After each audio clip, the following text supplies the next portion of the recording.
Hello friends, welcome to you again new video.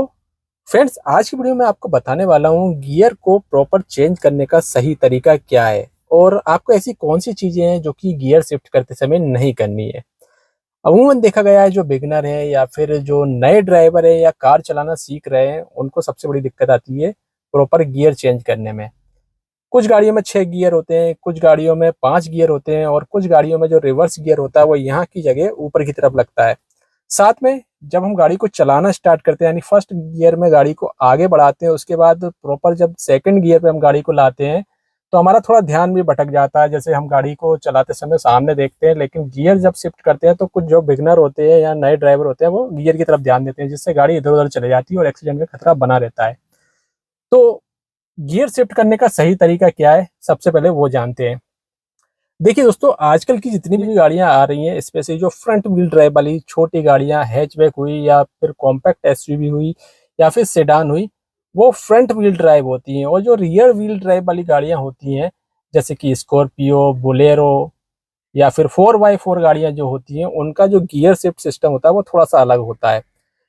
जो front wheel drive वाली गाड़ी होती है उनमें केबल शिफ्ट गियर सिस्टम आता है, यानी कि उनमें एक केबल के माध्यम से गियर बॉक्स तक वो केबल जाती है और गियर शिफ्ट होते हैं। लेकिन रियर व्हील ड्राइव वाली गाड़ी या फिर 4 व्हील ड्राइव वाली जो गाड़ियां होती है उनमें एक सीधे से गियर बॉक्स से एक रोड आती है जो कि यहाँ पर जुड़ी होती है, तो उसमें केबल शिफ्ट वाला सिस्टम नहीं होता। तो केबल शिफ्ट वाले जो गाड़ियां होती हैं दोस्तों, इसमें गियर भी आसानी से शिफ्ट हो जाता है और तो स्मूथली गियर शिफ्ट हो जाता है। और जो रियर व्हील ड्राइव वाली जो गाड़ियां होती हैं उनमें थोड़ी सी सावधानी आपको ज़्यादा रखनी होती है, क्योंकि उसके गियर नॉब पे आपको पूरा वेट भी नहीं देना होता है। हालांकि इस पर भी आपको वेट नहीं देना है, इसके अंदर एक बूट होता है, यानी जो केबल है नीचे अंदर बूट से जुड़ी होती है, 2 केबल होती है, तो वो खराब होने के चांसेस होते हैं, प्लास्टिक का पार्ट होता है। तो सबसे पहले मैं आपको बताता हूँ कि गाड़ी को फर्स्ट गियर किस तरह से लगा के आगे बढ़ाना है। गाड़ी स्टार्ट होने के बाद क्लच को दबाना है फुल, जैसे कि मैंने दबाया है। क्योंकि क्लच हम फुल नहीं दबाएंगे तो गियर टाइट लगेंगे, इस बात का भी आपको ध्यान रखना है। तो आप लोग सोचते हैं कि गियर टाइट क्यों लग रहे हैं, अगर आप क्लच को पूरा नहीं दबा रहे हैं तो ऐसा होता है कि गियर टाइट लगते हैं। साथ में अगर आपकी गाड़ी की क्लच पेडल में ज़्यादा फ्री प्ले है, यानी ये जो आप चीज़ देख रहे हैं अगर ज़्यादा है और आपने इसको एडजस्ट नहीं कराया है, सर्विस के दौरान आपको समय समय पे इसको एडजस्ट कराना होता है, तब भी गियर हार्ड लगते हैं। इसलिए क्लच को पूरा दबाना जरूरी है और क्लच पेडल की जो फ्री प्ले है इसको भी आपको समय समय पे सर्विस सेंटर में जाके सर्विस के दौरान एडजस्ट भी करवा लेना है। स्पेशली जिन गाड़ियों में हाइड्रोलिक क्लच नहीं है उनकी बात कर रहा हूँ। तो क्लच को पूरा दबाएंगे, उसके बाद इस तरह से हाथ नहीं रखना है आपको, ठीक है। बहुत सारे लोग इस तरह से पूरा वेट देने के बाद इस तरह से झटके से गियर लगाते हैं, जो कि पूरी तरह से गलत है। आपको इस तरह से गियर नॉब पकड़ना है और अंगूठे का सहारा लेके इसको इस तरफ करना है, ठीक है। या फिर आप इस तरह से पकड़ सकते हैं, अंगूठे का सहारा लेके इसको इस तरफ कीजिए और धीरे से फर्स्ट गियर लगा दीजिए, ना कि इस तरह से पकड़ के इस तरह से लगाना है आपको, ठीक है। तो इस तरह से आपको फर्स्ट गियर लगा देना है। क्लच को रिलीज करके गाड़ी को जैसे ही आगे बढ़ाएंगे तो आपको ध्यान आगे की तरफ रखना है। थोड़ा सा आपको कुछ दिन बाद जजमेंट हो जाएगा कि गियर नॉब है कहाँ पर। ज्यादातर लोग क्या करते हैं, सामने देखने की जगह गियर नॉब को ढूंढते हैं। तो इस पर जैसे ही आपने गियर शिफ्ट कर दिया उसके बाद आपका हाथ जो है ना वो स्टीयरिंग व्हील पे ही आ जाना चाहिए।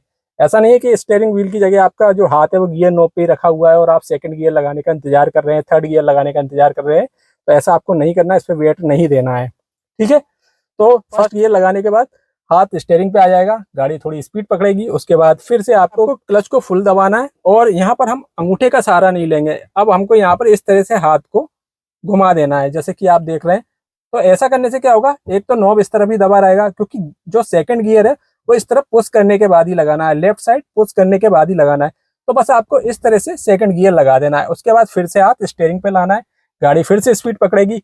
अब यहाँ पर एक ट्रिक है, थर्ड गियर फोर्थ गियर में आपको कोई ज़्यादा एफर्ट नहीं करना है। जैसे क्लच दबाएंगे आप फुल थर्ड गियर लगाने के लिए, उसके बाद आपको इस तरह से कर देना है और सीधे ऊपर कर देना है। बिल्कुल मामूली तरीके से आपको एफर्ट लगाना होता है, क्योंकि जब हमारी गाड़ी न्यूट्रल होती है, यानी कि यहाँ पर जो पोजीशन पे होती है उसके ऊपर ही तीसरा गियर होता है और न्यूट्रल फोर्थ गियर होता है, चाहे 6 गियर वाली गाड़ी हो चाहे 5 गियर वाली गाड़ी हो, ठीक है। तो केवल आपको सेकंड गियर से इस तरह से न्यूट्रल में आने के बाद ऊपर कर देना है और ठीक इसी तरह से फोर्थ गियर लगाते समय क्लच को फुल दबाना है, न्यूट्रल करने के बाद फोर्थ गियर लगा देना है। मेरी हाथ की पोजीशन जरूर देख लीजिए आप इस तरह से हाथ मत रखिए, आराम से जो है इस तरह से गियर लगाइए। अब बात आती है फिफ्थ गियर की। तो फिफ्थ गियर लगाते समय आपको इस तरह से नहीं लगाना है, ठीक है। फिर आपका हाथ होना चाहिए इस तरफ, क्लच को फुल दबाएंगे, इसको इस तरह पुल करके न्यूट्रल पे लेके आएंगे और तुरंत ही आपको, देखिए मैं जल्दी से दिखाता हूँ, इस तरह से करने के बाद थोड़ा सा एक्सीलेटर छोड़ने के बाद आपको इस तरह से दबाना है, यानी हाथ आपका इस तरफ होना चाहिए। फिफ्थ गियर लग गया आपका इजीली, बहुत ही आसान है। आपको इस तरह से होल्ड नहीं करना है, ना ही इस पे वेट देना है। उससे क्या होता है, अंदर का जो गियर होता है या फिर जो शिफ्टिंग रोड होती है उस पर लोड आता है और गियर बॉक्स की लाइफ या फिर शिफ्टिंग रोड या फिर गरारी जो होती है उनकी लाइफ कम होती है। तो इस बात का आपको विशेष रूप से ध्यान रखना है। बहुत ही जो है इजीली आप गियर लगा सकते हैं। और जैसा कि मैंने कहा, गियर चेंज करने के बाद तुरंत आपका दूसरा हाथ स्टीयरिंग व्हील पे आ जाना चाहिए। उससे गाड़ी चलाते समय आपको कॉन्फिडेंस भी मिलता है और अचानक से आपको एकदम से जो है गाड़ी को कहीं घुमाना है या फिर एकदम से आपको ब्रेक लगानी है तो स्टीयरिंग व्हील पे हाथ होने से आपको थोड़ी सहूलियत मिलती है। तो ये जानकारी थी। और साथ में जैसे कि मैंने बताया, हमेशा इस पे हाथ नहीं रखना है। कुछ ड्राइवर गलती ये करते हैं कि एक हाथ से स्टीयरिंग चलाते हैं, उससे ये होता है कि एकदम से अगर आपको कहीं मुड़ना है या फिर कोई सामने आ गया है तो आप एक हाथ से गाड़ी को इतने अच्छे कंट्रोल नहीं कर पाएंगे जितनी दो हाथ से कर पाएंगे, ठीक है ना। तो इस तरह से हाथ भी नहीं रखना और जिस तरह से मैंने आपको बताया उसी तरीके से गियर शिफ्ट करना है। तो ये इन्फॉर्मेशन थी, उम्मीद है आपको जानकारी पसंद आई। अगर वीडियो पसंद आए तो वीडियो को लाइक कीजिए, शेयर कीजिए, चैनल को सब्सक्राइब जरूर कीजिए। Thank you.